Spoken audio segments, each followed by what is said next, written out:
What's good? What's good? I'm back. Yours truly, one and only Paul Pickett, host of the Paul Pickett Podcast, aka Triple P, aka the Common Sense Podcast, your source for music, sports, politics, world events, and much more. I'm going to react to a video of Jay Williams defending Kyrie Irving. I meant to already react to it, but it's still a hot topic. Seeing a lot of content creators just recently, a couple of days ago, talking about this topic and whatnot, because I think a lot of people really got this topic on their mind with the Kyrie Irving situation, which really stemmed off of the Kanye West situation. Before we do that, though, let's give you a word from one of our sponsors. Are you a musician looking for music marketing and promotion? Then look no further than Promo Palace LLC, your one-stop shop for all music promotion services. Services include Spotify playlist pitching, YouTube video promotion, record pool promotion, blog placements, radio airplay promotion, SoundCloud promotion, and much more. With over 2,000 customers and over 10 years of experience in online promotion, Promo Palace LLC is a company you can trust. For more info, please go to promopalace.biz. See you there.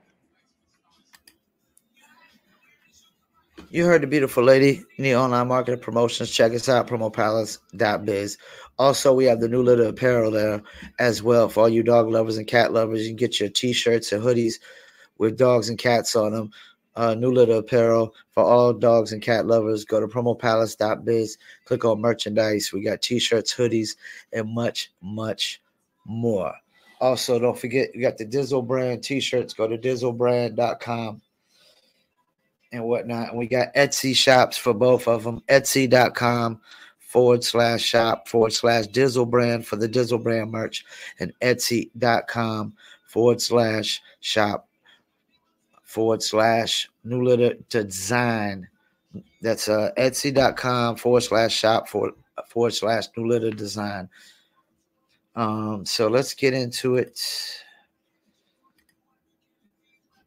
Been meaning to react to this one, but it's still a juicy topic. Welcome to the Brown Spade Podcast Show. Today I have my right hand with me. She's been trying to get this phone, but anyway, I want to know, what do you guys take on the Kyrie thing? Jason Williams, he did a tremendous job. I'm glad somebody stepped up and spoke on his behalf so he wouldn't be alone. Because I noticed that when people have something to lose, everybody is walking on eggshells due to this council culture. Facts. So for those who haven't saw the video, I hope you enjoy this video. And oh yeah, please press that like button, share it. And if you haven't subscribed, please subscribe. She will love you. Thanks. So when I hear what Kyrie Irving has to go through in order to be reinstated, I'm appalled. And let me give you examples of how I feel like we don't have the same energy and hold other people who have dealt with racial tropes accountable. So when Sarah Silverman does blackface, or when Don Imus says nappy-headed hose, or when Howard Stern calls somebody the N-word in the skit, or when Brett Favre takes money from the state of Mississippi, we don't ask them to get sensitivity training. We don't ask them to donate $500,000. We don't ask them to meet with the Black National Caucus. They apologize, and then, you know what? The rest of the world moves on.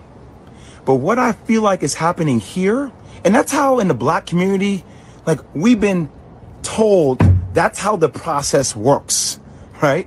Think about that, Bert. That's how the process works. Oh, somebody does a blackface. Oh, it was a misunderstanding. We got it. Okay. You know, is that person really racist? Probably not. Was it ignorant? Probably so. Okay. We understand it.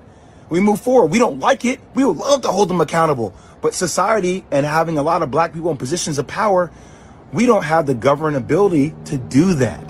But what we feel like happens with Kyrie is, even after an apology, it's not enough. We feel like there needs to be more. And a lot of people I've spoken to over the last couple of days talk about this thing. Older mentors of mine talk about buck breaking. So we talk about tropes. This is something that we feel like in the black community that happened way back in the day, where if there was a slave that was defiant, right, he got broken in front of everybody in order to show that he was not in a position of power. And that at the end of the day, he had to do what he was told to do because that's what was mandated of him. And there's a bigger situation going on. What's happening with Kyrie Irving? If the Nets don't want him to be there, just say you don't want him to be there. But we should hold everybody accountable, even owners of teams accountable, with things that are happening in other countries, i.e. China and Uyghurs and the Muslim genocide that is occurring, that we hear Enes Kanter talk about. But we don't keep the same energy for everybody. We pick and choose what conversational points we want to make more polarizing. And I might lose my job. I might lose deal opportunities in the future for speaking out about even the platforms that continue to promote and profit a movie that is considered anti-Semitic to billions of people. They don't have to be accountable. Who is accountable? But we're going to put everything on the shoulders of Kyrie Irving, who, even though he said, I cannot be anti-Semitic because if I know where I came from, stating that he's one of the 4 lost tribes. He's saying that blacks and Jews come from the same entity, the same thing. But we don't want to understand nuance. We want to be triggered by words, and we like fire, and we like things that are, going viral on social media, and everybody has some kind of hot take, and we're calling people idiots, and we're calling people names because that's what we do. We just destroy each other. I ain't gonna destroy each other, man.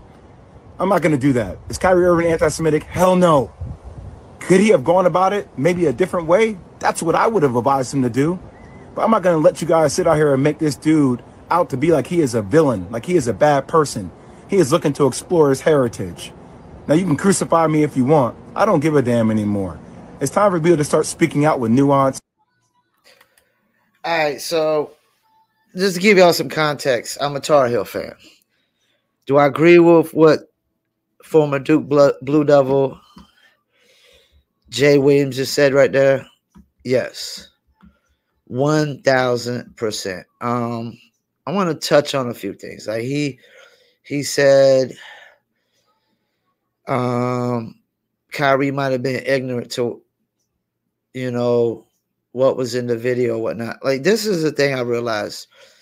We can't punish people for being ignorant. Ignorant just means not knowing, not really knowing the facts and the truth. We can't punish people for not knowing something.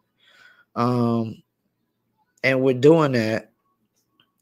We're punishing people for having thoughts and views and making statements, like punishing people for thoughts and views. Where do they do that? Communist countries. Punishing people for speaking out. Where do they do that? Communist countries. He's right. Like, this whole sensitivity training, anti-Semitic training. Where have I heard this before? I've heard this before. Like Stephen A. Smith said, emasculating the black man. Where have I heard this before? White supremacy. I don't know if it's borderline white supremacy or if it is white supremacy. It's definitely white supremacy. Trying to force Kyrie to go through sensitivity training, anti-Semitic training, and all these things they're trying to do, man. And Jay Will touched on slave days and stuff like that in comparison. And I used to not be a Kyrie Irving fan at all, but I've strongly behind Kyrie Irving. Like, they literally punished the guy for retweeting a documentary that's on Amazon. And like a couple other people said on a couple interviews I've seen, I don't think Kyrie Irving watched the documentary. there's a lot of people that don't think he watched the documentary. So now he's being punished for retweeting a documentary that he didn't even watch. Oh wow. That has got to be the worst thing for somebody to get fucking punished for retweeting a documentary on Amazon that he didn't watch. There's a lot of people that think he retweeted it because of the title. That he was retweeting it because of the title. You know? And like people retweet all types of things. Like that's another thing. He's punished for a retweet. For sharing content that's for sale on Amazon to Twitter. I mean, this is, if anybody needs sensitivity training, it's the people that were offended by a retweet. I repeat, if anybody needs sensitivity training, it's the people that are offended by a retweet. And also, like the whole Black Israel thing. I mean, we do know, like, if you look at the map, if you literally look at the map, Israel is literally in the corner of Africa. The corner of Africa. And we know that Caucasians migrated from Africa long time ago. A long time ago, you know, to the European countries and cities and areas. You know, we know that area where Jerusalem and Israel was not populated originally by Caucasians. We just know at some point it was conquered by France, Caucasian Europeans, England, and other European countries. The people that now occupy Jerusalem are none other than the descendants of the last people that conquered it. They are not the people originally from there.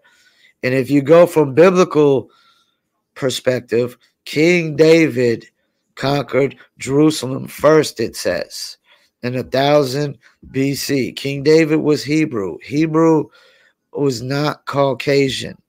Hebrews are not Caucasians. Hebrews were the people that were enslaved by Egyptians. Guess what? They weren't Caucasians. So let's pump the fucking brakes. People being punished for truth, speaking facts. And then people also being punished for not knowing truth and not knowing facts. We can't do that either. You know, this is like people just the people that really need sensitivity training are the ones that are just getting sensitive over words. You know, I was raised, sticks and stones may break your bones, but names can never hurt you. You know, you only let them hurt you. You choose to let names hurt you. You know, like people choose to be unhappy. They choose to be angry. They choose to be depressed. They choose to be stressed out. All these things are a matter of choice. You know, and accountability. He talked about accountability. History tells us that accountability has always been one-sided. It's always been one-sided. You know, so I'm with them. Like, accountability needs to be taken on both sides of the fence when these things go down and happen. You know, are we holding anybody else accountable for retweeting that same documentary to their Twitters or their Instagram or their Facebook? I'm pretty sure he's not the only famous, popular person to retweet that. And also, you know, like reporters, how about we do our job and ask questions that have to do with the fucking game? That's your job, to ask questions about the game, not to try to, stir up controversy when it's not there. Yeah, I agree with Jay Williams, and I'm a Tar Heel fan, just to put that in context. I'm not a Duke fan, and I support Kyrie Irving. I agree with Jay Will. Jay Will even said I might get fired and lose money in endorsements for this. So I support him, for coming out and having the kahunas to say that. That's the thing. Like, people are scared to say what they feel and feel what they say. And I'm a hip hop musician. I'm a strong component of say what you feel. Don't just make up a bunch of bullshit, a bunch of baloney and horse shit, a bunch of bullshit. Once again, I thank y'all for tuning in. Paul Pickett Podcast.